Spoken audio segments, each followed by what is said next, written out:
ഓമനത്തിങ്കൾ കിടാവു പ്രശസ്തമായ ഈ താരാട്ടുപാട്ട് നിങ്ങൾക്ക് ഓർമ്മയുണ്ടാകും. ഇതിൻ്റെ ഉപജ്ഞാതാവ് ഇരമീൻ തമ്പി ജനിച്ച ചേർത്തല വാർനാട് നടുവേലിൽ കോവിലകം നശിച്ചു പോകുന്നുവെന്ന വാർത്ത കാലപ്പഴക്കം കൊണ്ട് പകുതിയും തകർന്നു വീണു.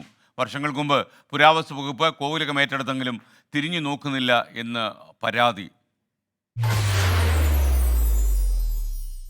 1782 ഒക്ടോബർ 12 ജനിച്ച ഇരയിമ്മൻ തമ്പി 14 വയസ്സുവരെ ചേർത്തല വാരനാട്ടെ ഈ കോവിലകത്തായിരുന്നു കഴിഞ്ഞത്.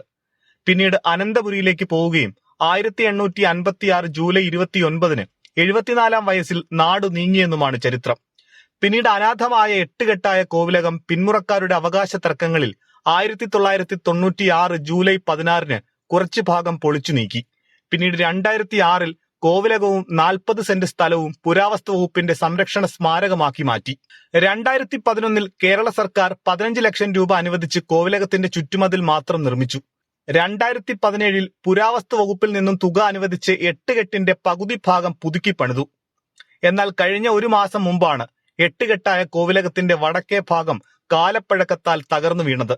ഇന്ന് മരപ്പട്ടികളുടെയും വവ്വാലുകളുടെയും കേന്ദ്രമാണ് ഈ കോവിലകം. പുതുക്കുക എന്നുള്ള ഒരു കാര്യം ഒന്നും ചെയ്യാൻ പറ്റില്ല. സ്റ്റാറ്റസ് കോ നിലനിൽപ്പിൽ എന്തവസ്ഥയിലാണോ അത് സംരക്ഷിക്കപ്പെട്ടു പോകാൻ മാത്രമാണ് ഹൈക്കോടതി സമ്മതിച്ചിരിക്കുന്നത്. ആ കേസാണ് സ്മാരകം ഇന്ന് ഈ ശോചനീയാവസ്ഥയിൽ എത്തി നിൽക്കുന്നത്. പുതുക്കിപ്പണിയുക മാത്രമല്ല, നമുക്ക് കറണ്ടില്ല ഇവിടെ. വടക്കേ മൂലയ്ക്ക് കറണ്ടുള്ളു. അതിൻ്റെ പൈസ പോലും അടയ്ക്കാൻ ഇവിടെ പഞ്ചായത്ത് ആരും അവർ ചെയ്യുന്നത് ബിൽഡിംഗ് ടാക്സ് അവർ തന്നെ അടയ്ക്കുന്നുണ്ട്, പഞ്ചായത്തുകാർ അടയ്ക്കുന്നുണ്ട്. നിലവിൽ വൈദ്യുതി തുക പോലും അടയ്ക്കാൻ പറ്റാത്ത സ്ഥിതിയിലാണ്. ഒക്ടോബർ 18 ഇരയിമ്മൻ തമ്പിയുടെ 242ാം ജന്മദിനവുമാണ്. 4 പതിറ്റാണ്ടായി കോവിലകത്ത് സ്മാരക സമിതിയുടെ നേതൃത്വത്തിൽ നടത്തുന്ന ആഘോഷങ്ങൾ കോവിലകത്തോടുള്ള അവഗണനയിൽ പ്രതിഷേധിച്ച് മറ്റു പലയിടങ്ങളിൽ നടത്താനാണ് തീരുമാനം. 24 ആലപ്പുഴ.